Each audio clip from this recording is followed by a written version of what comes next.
This is the Citizen of Heaven podcast. I am Hal Hammons, and I am a citizen of heaven, and I am your embedded correspondent in Satan's world.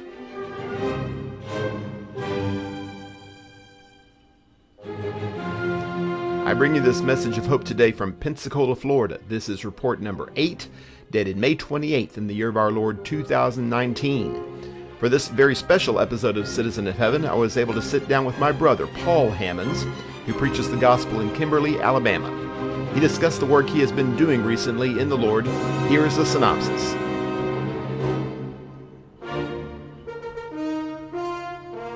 Paul has been preaching about the blind man in John 9. Just like Jesus brought light to the eyes of this man, so also he brings lights to the world, if the world will open his eyes to him. Paul's been reading Gulliver's Travels by Jonathan Swift. Exactly how advanced is human society? Depends on how honest we're willing to be with ourselves. I've been hearing Alabama has criminalized abortion, but that doesn't mean the culture war's been won, even in Alabama. Paul's been playing MMOs, massive multiplayer online games. Leveling up is a lot tougher to measure in our walk with Christ, but that doesn't make it any less important. Are you ready? Here we go.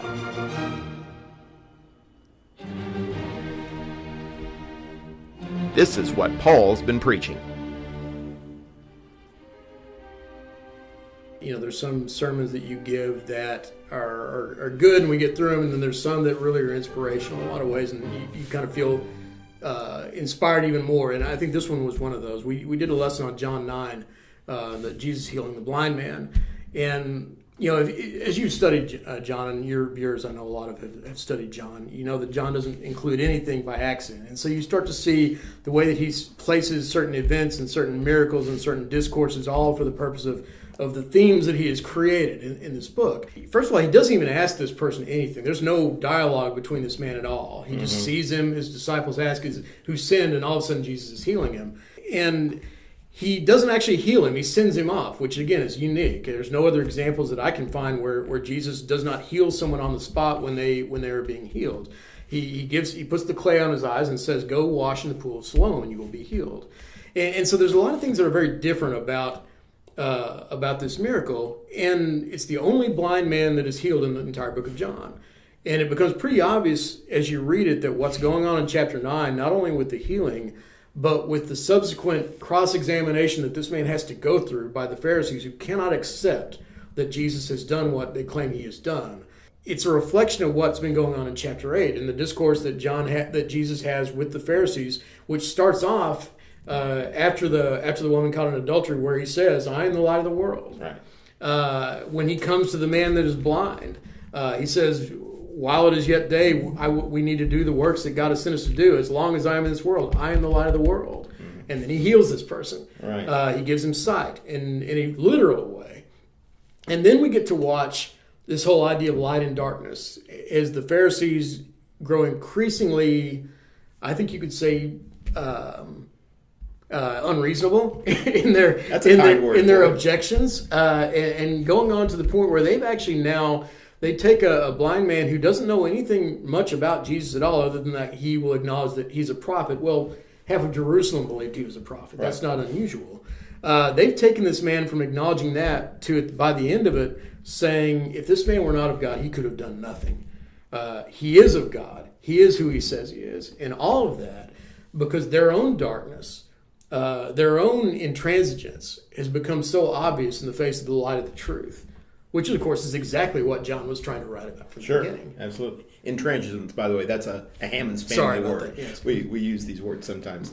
And that's exactly right. And it's interesting, as you were talking about that, the idea of coming into the light. You know, Jesus presents the light, and John especially, not just in the gospel account, but in the epistles also, emphasizes the idea of Jesus being light and coming into the light. In chapter 3, this contrast, coming out of the darkness into the light, is not a pleasant kind of thing. Mm-hmm. Here's this man who has changed, his whole life has been upended. Everything used to be figurative and literal darkness. And now all of a sudden it's the best day of his life. Mm-hmm. He's in the light, and he thinks that his life is fixed. Yeah. He thinks that it's just, this is the most glorious day imaginable, and it turns into a nightmare. Yeah. It ends up with him being cast out of the synagogue. Exactly. Which, if you get withdrawn from here in the church, you go to another church. You keep your job. You do all this. If you're cast out of the synagogue, you have nothing. Now, this man was blind. He was a beggar. He didn't have anything to begin with, so maybe it wasn't as big a deal. But to your point, this whole experience has now been completely leveled because these men are unwilling to acknowledge that Jesus is exactly who he says he is. And the great thing, of course, the best part of this story is that Jesus does not forget about him. In fact, Jesus comes back. Right. And he actually does heal him, because it's one of those things where I've given you sight, but now I'm going to truly allow you to see. Insight. Yeah, exactly. And I loved his response, the blind man, when he hears Jesus. He says, the Pharisees have just told him, what do you say about him? Who do you say he is? And he says, well, he's a prophet. Well, Jesus now comes to him and says, who do you say that the Son of Man is? Same question that he gave to the apostles. Mm-hmm. And his response is great. It says, who is he, Lord, that I may believe on him? Mm-hmm. Basically saying, I will believe whatever you tell me. If you say it, then it's true. And that's the faith that Jesus has been seeking. That's the kind of faith he's been trying to get from the Pharisees. Right. Because he's tried to tell them, the idea of witnesses. That's another theme. John uses the word witness more than all three of the other Gospels combined, because that's one of his main themes. And Jesus' point is, the Pharisees go to him and say, you witness against yourself. Your witness is not true. He says, well, I witness what I have seen. I witness, just because I'm only one witness doesn't mean it's not true. Right. I'm showing you what I have seen, and you choose not to believe it. But then, of course, he says, well, my Father witnesses against me. And, oh, by the way, Abraham witnesses for me, too. And the prophets and Moses. Which, of course, is what caused the rock fight to start from the beginning. Yes. It's such a great good news, bad news, good news story. Mm-hmm. That Jesus comes into the sinner's life and brings light, brings healing, and it's everything's wonderful. And we think that's the end of the story, but it's not. It just gets started. Mm-hmm. Now all of a sudden you realize that light comes with a downside, that there's opposition, there's enemies that you may not have appreciated before, but now you absolutely appreciate. And then after, when it seems like your entire life is ruined, Jesus comes back again. And ministers to you again in your weakness, in your doubt, and say, you have picked the right path. Light is better than darkness. Right. You can't imagine why anybody wouldn't want to see. Right. And well, we're going to give you an example of why they don't want to see, because they're not from God. And that's what Jesus tells them in chapter 8. You cannot bear my words because you are not from God. Mm-hmm. If you do the works of your father, you do the works of the devil. If he tells you something, you will do that, but you're not going to listen to me. Right. Jesus comes into your light and brings light into your life. You may not like what you see. Mm-hmm. You may see something you weren't expecting to see, something you wish you hadn't seen. Mm-hmm. Well, and it goes back, and this is the other thing that I really appreciated about this and what we've been talking about. Jesus was a master teacher in so many ways, and even being able to use these situations. Jesus doesn't just tell him, go to the pool and wash. Go to the pool of Siloam. We don't know where this happened, but there's a pretty good bet it was right around the temple as he was leaving. Well, the pool of Siloam is way down on the bottom of Jerusalem. There's plenty of other pools up here that he could have sent him to. He sends him to this one. Well, the word Siloam means sent. It's the pool that sends the water down from the Temple Mount all the way down. This is what Hezekiah built the tunnel for, so that they would have water in the event of siege.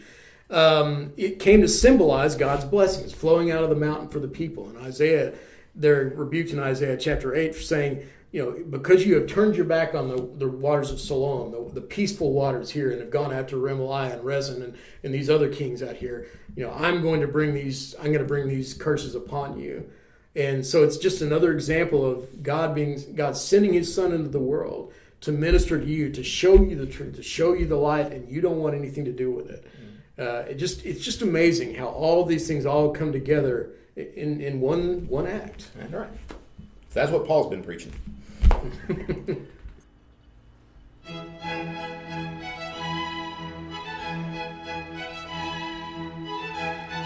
This is what Paul's been reading.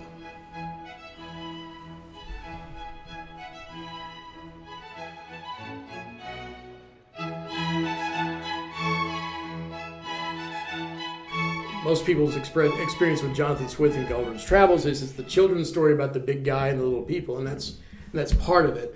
But there was a lot more that went into it. It was very cutting satire of the things that were going on during Jonathan Swift's time. And as a result of that, it's been kind of interesting. I'd actually wanted to read a guy by the name of Samuel Johnson, who was one of the premier, if not the premier, literary critics / poets of the 18th century in England. Writer of the first dictionary. Yes, exactly. And For the English dictionary. fortunately, most of his other writing is more interesting than that. Yes. But he wrote it, as I understand it, he wrote it so that it would be a reference for him and for other writers, as opposed to just, I want to write a dictionary. Right. But, and so he had done some criticisms of Jonathan Swift, and in fact, he had written, the country called Lilliput is where all the little people were there, and he had written a satire that purported to have received more dispatches from them, so he could tell a little bit more. He was a little bit more on the nose than Jonathan Swift, because he basically said, as it turns out, Lilliput is much bigger. In fact, their nation, if you took their map, it actually corresponds exactly to the global map. And this nation is exactly like Spain. This one, so he was a little bit more on the nose with it. The thing that's interesting about Jonathan Swift, most of the satire stuff goes over our heads because it was about things that were going on then. Sure. But Jonathan Swift's general attitude about humanity is what kind of comes out in this. And of course, he goes to the land of the giants, where he's tiny and they're big. And he goes to one where it is entirely made up of horses who can talk and reason. The humanoids in that area were just kind of cavemen. They were very undeveloped. And so that's what they thought Gulliver was. Well, Gulliver then, no, I'm sophisticated. We have a brilliant society. And he starts to describe all the things that's going on in England, and this is what we've done. We've created this great empire, and we've had these armies, and we've gone and conquered people, and we've done all these things. Mm-hmm. And by the end of it, they look at him and say, and I can't quote it exactly. My English literature class, my professor made us memorize this. He said, "I cannot but conclude your race to be among the most odious, vile creatures that nature ever suffered to crawl upon the face of the earth." The idea, all the things that you take pride in are just horrible, mm-hmm. when looked at from a third party. And that was how Jonathan Swift and his takeaway from that was that once he got back to England, Gulliver couldn't even be with people anymore, because all he saw was these disgusting, deranged people, and so he couldn't even deal with them anymore. Mm-hmm. And it came from the quote that came out of that was, he said, "No, I still love individual humans. It's mankind that disgusts me." Yes. We talk about how does God see us? Well, mm-hmm. if God were looking at all these accomplishments that we're so proud about, God bless America, well, how would God view the things that we've done? How would God view the things that we take pride in? That's a great story. The idea of being able to separate yourself from your culture and, mm-hmm. and look at what you're actually doing. It's a skill that most humans not only do not have, they do not care to acquire.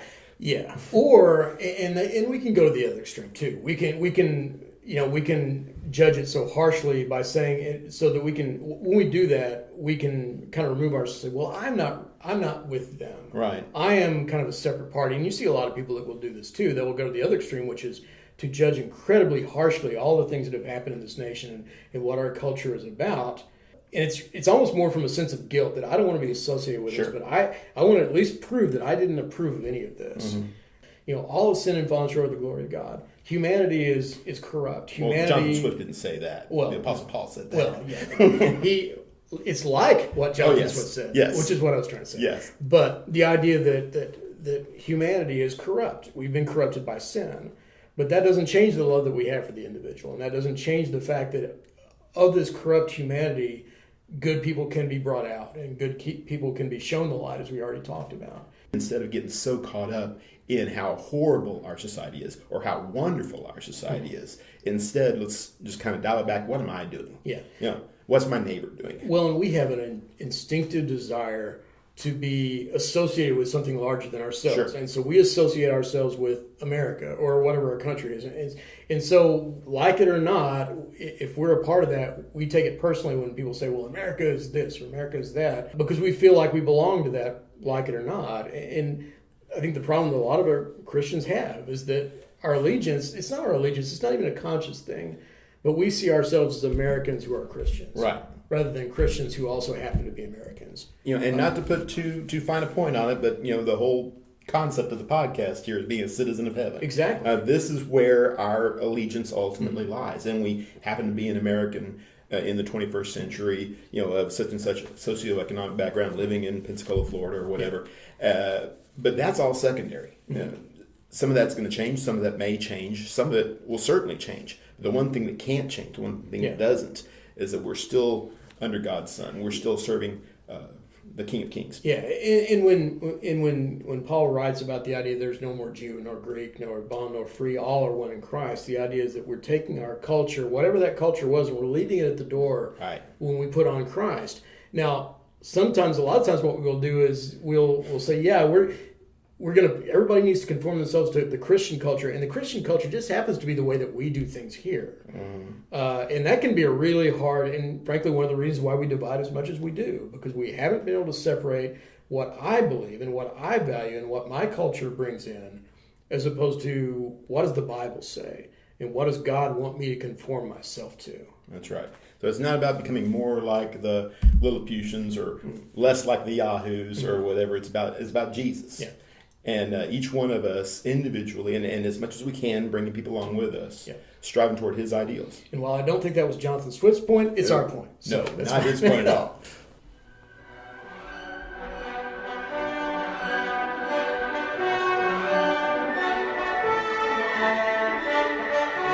This is what Paula has been hearing.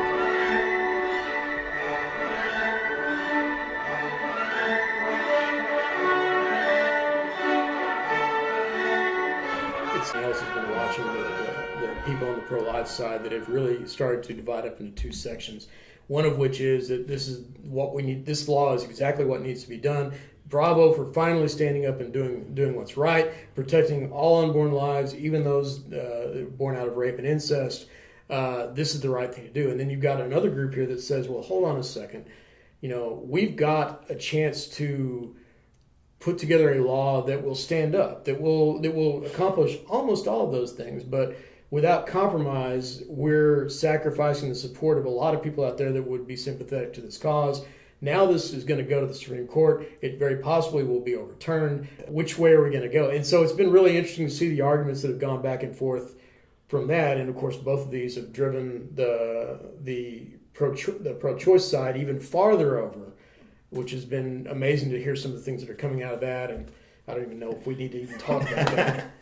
I fear, my concern in this situation is that Christians living in America or whatever country it happens to be, that we have gotten to where we're looking for a government solution to a spiritual problem. And I don't doubt that government can be a tool for righteousness. Or for evil, depending on the government, depending on the situation. And I'm all in favor of voting for a good candidate versus a bad candidate and that sort of thing. Exercise your right to vote, absolutely. But ultimately, this is not a problem that hasn't been dealt with the right law. And if we pass the right law, that's not going to fix the problem. Mm-hmm. And this is, of course, one of the arguments that comes back. Well, all the abortions will be happening in alleys instead of in hospital rooms. Well, that may or may not be the case. But the location or even the number of abortions isn't really central to the issue. Mm-hmm. The main issue is that we have developed a society that kills its babies. Mm-hmm. And passing a law isn't going to fix that. Jesus is going to fix that. And that's the only thing that will fix it. I was referring to a few moments ago to Ezekiel chapter 16, in verse number 20. Moreover, you took your sons and daughters whom you had borne to me and sacrificed them to idols to be devoured. Were your harlotry so small a matter? You slaughtered my children and offered them up to idols by causing them to pass through the fire. Besides all your abominations and harlotries, you did not remember the days of your youth when you were naked and barren, squirming in your blood. That the people of God here are depicted as being a woman who has been delivered from sure death and cleaned up and loved and nurtured and brought up, and now she's given herself to everybody and anybody. And the worst of it is, and this is do your research, look on Wikipedia or whatever, website you want to, that they had these idols that they would heat up to super hot temperatures, idols made out of brass or whatever kind of metal, and they would literally throw babies into the arms of these idols and kill them as part of this idolatrous ceremony. And we think of this and say, that's barbaric, it's horrible, how could you possibly do that? But exactly how different is that from what we're doing now? And the whole point of idolatry, people didn't just do this because it was fun. You offered a sacrifice because you wanted an outcome. And if I'm going to offer my child, now these weren't people that didn't care about their kid. Well, you could argue that they didn't, but they loved their children, but they were willing to give them up for the greater good. The idea that God will now bless us with whatever it was, victory in battle, better crops, whatever the outcome that they wanted.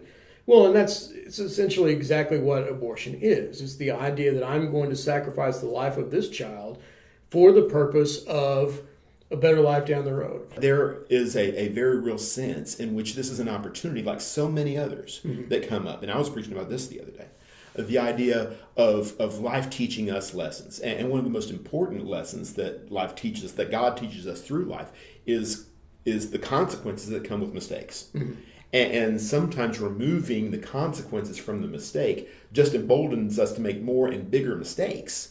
I don't remember who said it, but I'll never forget what he said, which was the idea that do not forget that the people that are serving Satan on this earth are not the people that you are fighting against. Right. That is not your enemy. We talked in the earlier segment about the idea that darkness and light cannot coexist, and the brighter the light, the greater the darkness. The reality is that Jesus put these Pharisees in a position where they were just going to double down because they could not see the truth. There's going to be a lot of people that we talk to about this, that the more that we press and the more that we shake our finger, the more that they're going to resist. And we're talking about a culture that, for whatever reason, I suspect that my generation and your generation may beat out the baby boomers as the worst parents in the history of mankind, because we have failed. I'm not you, but well, thank you very much. Taylor, Conley, you guys are great. But we have failed to teach certain values to the point where I was looking at a picture from a protest where there was about 3 girls, 20-something girls with signs that say, "Parasites don't have rights." When you have allowed your culture to get to that point, that I almost can't even blame those people for that sign, because they don't understand what they're doing now. Because they've been raised in a culture that has absolutely no regard for human life and has allowed this kind of thought to happen. And once that's happened, that takes a lot of undoing. This is why pro-life people and pro-life activists get so frustrated. It's not a matter of researching the facts and finding out what side is more reasonable or more factual. That's not where this discussion is. This is an emotionally charged thing that has very little to do with facts and has all to do with your values. Yeah. If you have a value system that prioritizes culture, that prioritizes other people, certainly the life of your own child, things of that nature, family, marriage, then you're going to be inclined to think in a certain way, but inclined very strongly to think a certain way. Now, if you're immersed in a culture that's all about me, that has no real interest in other people, that doesn't care about, if I'm perfectly willing to steal this guy's wallet if I think I'm going to get away with it, and things of that nature, disregard for other people. Well, this is the kind of world that you get. You get a Romans chapter 1 kind of world, where there's all kinds of depravity and ugliness, which somehow or another gets blamed on Christians. That's kind of the irony to all of this. It's a direct result of not valuing God, of not valuing the things of God and the priorities of God. Well, and this goes back to our only, you're not going to be able to out-argue anybody about this, but what you can do is live for Christ. Right. And you can live a life that will not be, when they speak evil about you, they'll be put to shame. The best weapon that we have against sin, the best weapon we have against the influence of the world, is to live righteously ourselves. Exactly. And until we do that, that was Jesus' statement, "By this shall all men know that you have love one for another." If we don't have that, we're going to fail. But when we do have that, we at least have a chance of showing people that this is serious, and this is something that we believe, and this is something we're willing to put our own lives into practice to do. Yeah, I've grown less and less inclined to do what I call throwing red meat to the lions with regard to preaching. I can get up in the pulpit and preach for 45 minutes about how horrible abortion is and how this is just awful, and we're turning a culture apart and killing our babies, and get all the back pats in the world on the way out and accomplish nothing. It serves absolutely no purpose at all. What we need to do is and I'm not saying don't preach those sermons. I'm saying what we need to do more than that is get back to a Bible-based principle of morality. If you can teach people to love the Lord, teach people to serve God, to accept what the Bible says on every subject, we'll get around to fixing the abortion problem, at least on an individual basis. Maybe not a culture, but an individual. There was a podcaster that I listened to on occasion, and I think he stole this quote from somebody else, but said, "Anger is the devil's cocaine." It's a great drug because anger makes us feel good. And when we've got an enemy, when I've got somebody that I can, like you said, pound that podium, that makes me feel better about myself. Yes. And we have to be very careful that these arguments aren't about justifying self. It's not about making me feel good about my choices because I can see somebody else who's made poor choices. I've heard a lot of people say nobody wants to get an abortion, and that's debatable. But at the same time, I think it's safe to say that 90% of the people are not looking to get an abortion, would rather not get an abortion. And if you told them at this point, look, this is going to result in you having to go get an abortion 8 months from now, or 6 months from now, or 3 months from now, 90% of them would probably stop right where they were. They're not where they want to be in their lives. Well, it goes back to what you were saying before about the enemy not being the individual, and I wear myself out preaching the same thing. It's a family thing, I guess. It's genetic. Dad we didn't talk about that before. We did not. Yeah. But it's absolutely true. It's Ephesians chapter 6. Our warfare is not against flesh and blood. Yeah. It's against the rulers, powers, forces of darkness in heavenly places. The devil is the enemy, and the more emphasis we can place on defeating the devil, who is fought in a spiritual realm, not in a physical realm. I'm not saying don't fight physical battles, but primarily realize we are spirit warriors. We're fighting a spiritual battle with thoughts and with values and with priorities, not with guns, not even with laws primarily, but focusing on accomplishing the spiritual battle, which may or may not go well in our culture, but that we can win in our own lives. Yeah, well, and it goes back to something you said, and I think that, those of us who are older, at least, can remember the culture wars in terms of marriage and the idea of the moral majority coming up, and the Jerry Falwells and all these people who kind of created this religious right, and the idea that we can harness the government to do our will and to do our bidding. And 30 years down the road, or 20 years, or however, we can see how spectacularly that has failed. Right. You open the door for government to come into your business, into God's business. It will never go well. So millennials, go Google Jerry Falwell, and that's what Paul's been hearing.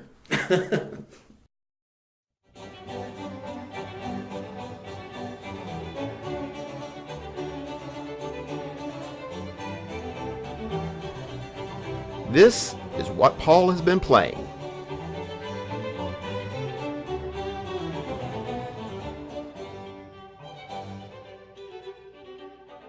The whole point of an MMO, the whole point of a game like EverQuest 2, is that you can see your progress. It's measurable, at least until you get way up high and it becomes so frustrating that you quit the game. But the idea is that I can do things, I can see my skills getting better, and I see that impacted in the fact that I used to be able to go into the zone and not be able to do much. Now I can go and I can win because I can see visible, measurable changes. So you'll sit there in front of the computer with an option of about 20 or 30 things that you could be working on, and it's difficult sometimes to force yourself to focus on the one thing where you know that you can make some progress, as opposed to getting distracted by all the different options that you may have. So it's definitely not without its risks in terms of getting involved in it. It's fun if you can keep it under control, but like so many things in life, a little goes a long way.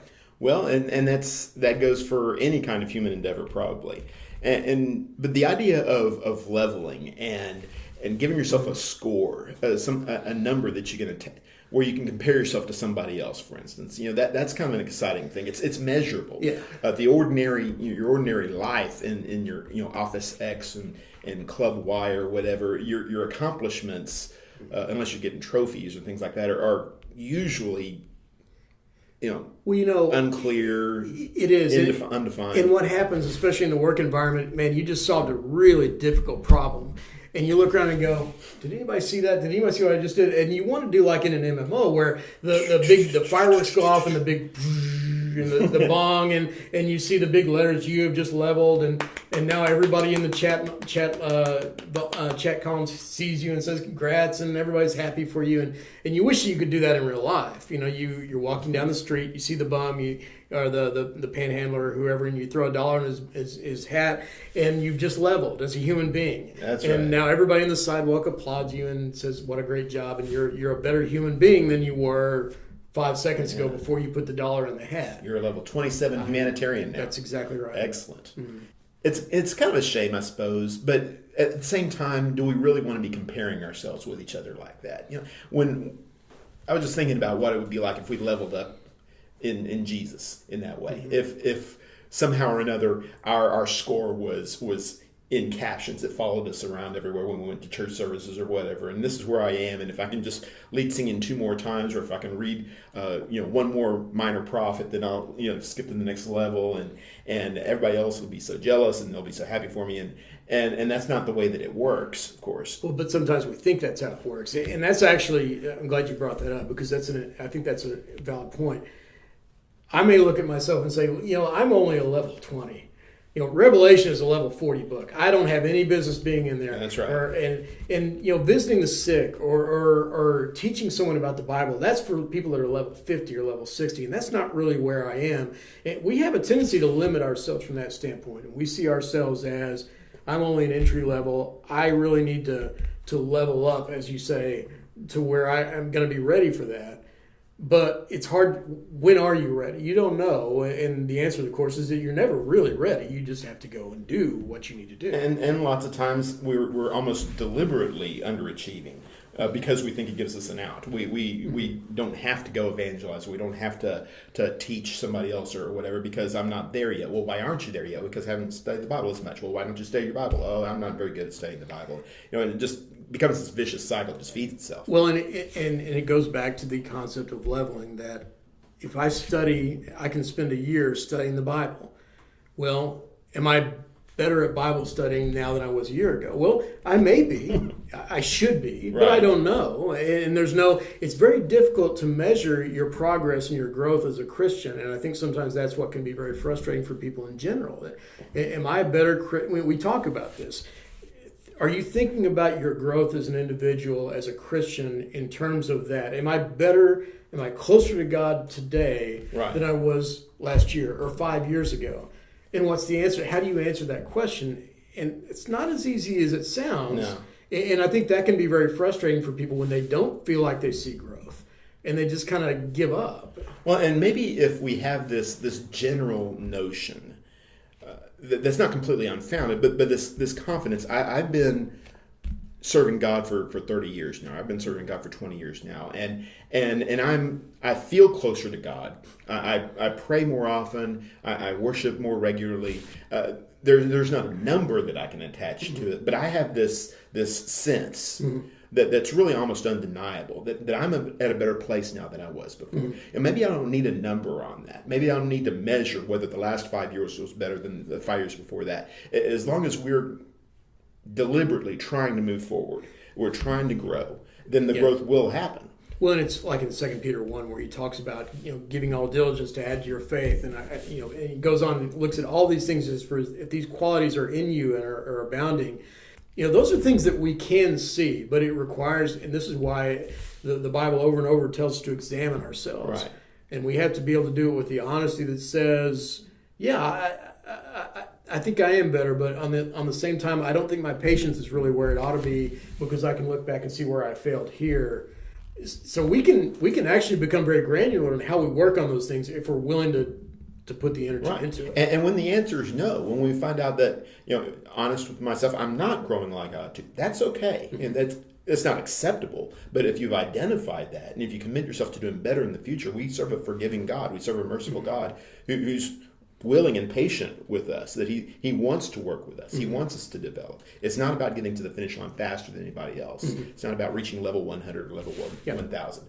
It's about committing ourselves to growth, however fast or however slow it may be, doing the best we can, serving Jesus. Well, and I think the best you can is the key. I was thinking about this on the way down. In fact, talking about the idea of the greatest command, which is to love the Lord your God with all your heart, all your soul, all your strength, all your mind.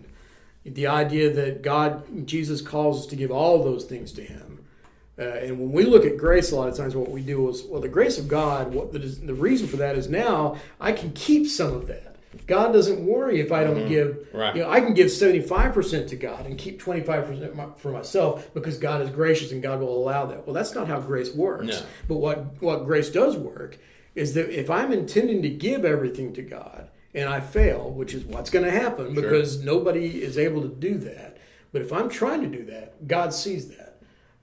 And God doesn't sit there and go, but your skill level and patience is only at 48, and you really need to be about 70 to get into heaven. So you're not going to make it. And that's a comforting thing too. If the magic solution to heaven was to get to the level where we deserved it, then we'd all be in for it. Yeah. Maybe we could finish off with this. The idea of one of the really frustrating things about these games is that there's no level last. There's no level final. There's always another step. There is until they come out with the expansion, in which case they raise it. Yes, so the bar always gets raised. There's always more and more that you can do, which can get kind of frustrating, but it also can get very encouraging and very inspiring. As we strive to serve Jesus, we never get to the finish line. We're always pushing forward and always improving. And one of these days, the job that we started here so imperfectly in this life is going to be finished by God in heaven. Yeah. Amen. That's what we've been playing. Yeah. Thank you for listening to the Citizen of Heaven podcast. If you've profited from your time here, I have a few requests to study. Please pray for me and for the work that's going on in my local work as well as the work here at Citizen of Heaven. The prayer is always that we create more Citizens of Heaven, the more the better. And the support that you offer does more good than I can express.